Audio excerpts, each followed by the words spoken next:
Бұрынғы кеңестік мемлекеттердің аумағында карлаг жағдайында өмір сүру адамдарды қанау тәжірибесінің жарқын мысалдарының бірі. Саналы ғұмырында зорлық-зомбылықпен күресе отырып, мейірімділікті уағыздаған имандар лагерге барып, үлкен қиындықта апаттар мен азаптарды бастан өткеріп, балаларға сауаттылық пен үлгілі мінез-құлықты үйретті.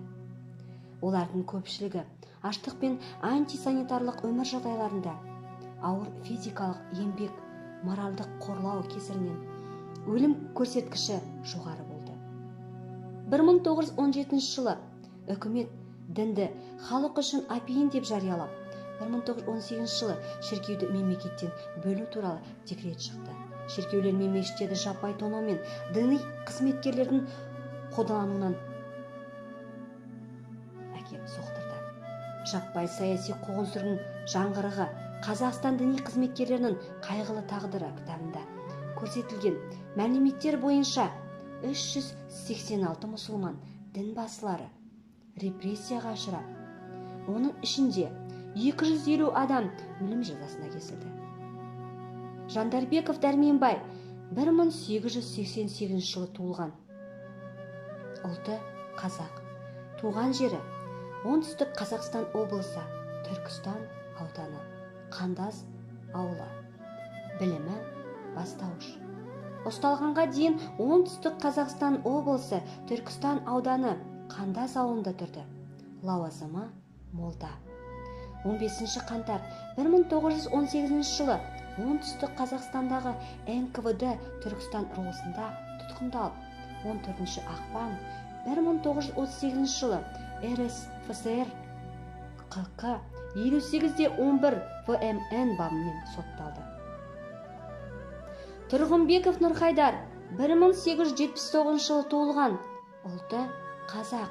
Туған жері Шығыс Қазақстан облысы, Троцкий ауылы. Білімі орта. Ұсталғанға дейін ол Ақмола облысы Бекши ауылында тұрған.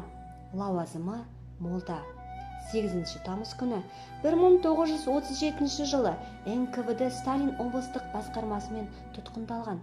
Яғни Солтүстік Қазақстан облысындағы НКВД үштігі қамауға алып, 1937 жылы 2 қазанда РСФСР КК 58-10 бабы бойынша сотталып, 10 жылға еңбек лагерінде бас бостандығынан айырылды. Имантаев Ескендір 1870 жылы туылған. Ұлты қазақ.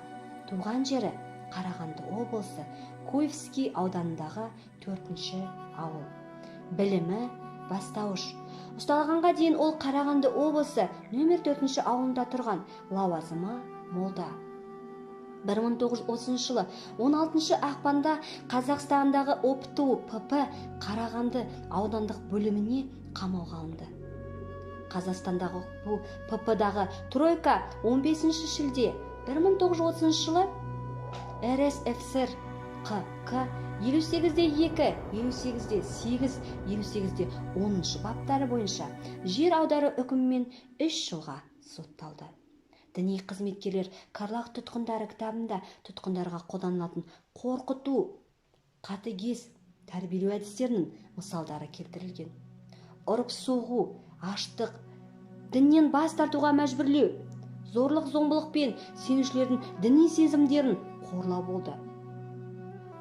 Бұрынғы тұтқын кейін Қарағанды облысы мешіттерінің бірінің имамы Молла Барболов Тимишалидің лагердегі өмірі, ал жерден әйелдерді ауыл шаруашылығы жұмыстарына әкелу туралы Қазақстан басшыларының жұбайларымен кездесу туралы естеліктері сақталуда. 20 ғасырдың 30-50 жылдарында отанын сатқандардың отбасы мүшелері ретінде сотталғандар, кеңестер елінде болған қорқынышты репрессиялар барлық діни конфессиялардың өкілдеріне әсер етті. Террорға ұшыраған дін басыларының тарихын зерттеу үлкен моральдық серпін берді. Өткен қателіктерден аулақ болып, оны ұрпақтан ұрпаққа жеткізу үшін бұл тарих әрдайым есте сақталып